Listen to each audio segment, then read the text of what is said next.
If you're not paying attention to what I'm saying, would you know what I'm talking? No. That's so with every aspect of life, isn't it? If you're not paying attention to it, you don't know what you're eating, you don't know what you're breathing, you don't know what's happening. Most people will not notice the fragrance of the flowers or anything, they're just walking through like rocks. To be human means, what is unique about a human being is, we do the same things what the other animals do.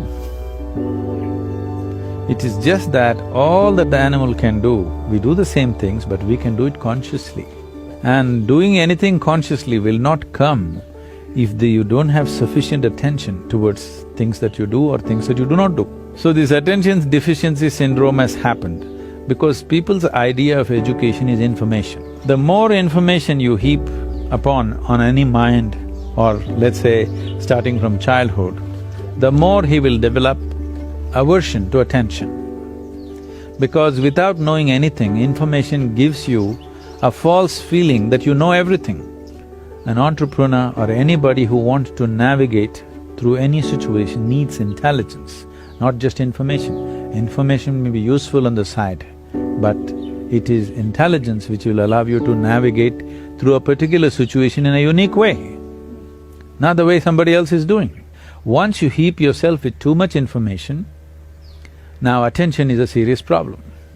Once you have no attention, once you have no ability to hold your attention, you have lost your ability to access your intelligence also. You will just churn out the information from memory. There's a beautiful incident, you heard of Andrew Carnegie. When Andrew Carnegie started his enterprise, in a short span of time, he became so super successful and made so much money. At that time, okay, this is not the age of Google or Facebook or Twitter where in 2 years they become multi-billionaires and all. Those days, people had to set up manufacturing this and that and make money which would take decades or generations. So this guy made so much money in a short span of time, people suspected, the US government suspected he's doing some malpractice. They set up a Senate investigation committee. So they questioned him in every way possible and they found nothing wrong with his business. Then they asked, how do you manage to make so much money and be so successful? So Andrew Carnegie said something very simple. See, I can keep my mind focused on something for 5 minutes at a stretch. 5 minutes. Can any of you do it? All the senators. They thought, what's the problem with 5 minutes? And he set up an experiment. They tried to keep their attention, they couldn't keep it for a few seconds. One moment here, one moment there, this is the fate of most human beings. So then he said, you should not be running United States. So, human ability, there's something called as chitta. There's a different… see, in English language, mind is mind. Largely you're considering the memory part of your mind as mind.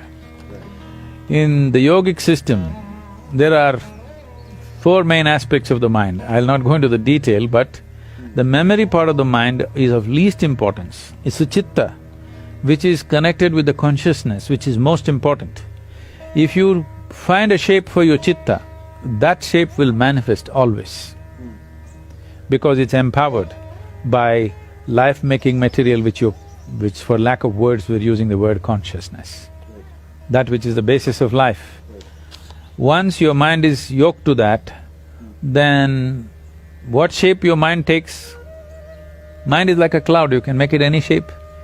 You can make it godlike, you can make it a devil out of it, you can make a pig out of it, you can make whatever out of it, you know? It's a nebulous thing. So what shape you give to your chitta, it will always manifest in the world because it's empowered by life-making energy behind it. So that is the most important aspect of the mind, not the memory. Memory is important to handle the material aspects. After all, an entrepreneur may be just trying to handle material, it's fine, but I would like an entrepreneur's life to become an exciting adventure, where his process of exploring new possibilities become truly new possibilities in his experience, not just economic possibilities. And that possibility is there in an entrepreneur's life, that he can turn his entrepreneurship into a spiritual possibility and a spiritual growth, or growth of the being itself, which I feel everybody should explore. That's why we're trying to bring a spiritual element. Success will come easy more than anything, because success will come easy not because of any magic, simply because you function at your full potential. If you want to… there is… in schools they have something called as a three-legged race. Though you get 3 legs, you run slower. With 2 legs, you would run faster, isn't it? With 3 legs, you must become more efficient in numbers if you just simply look at it. But this is how it is.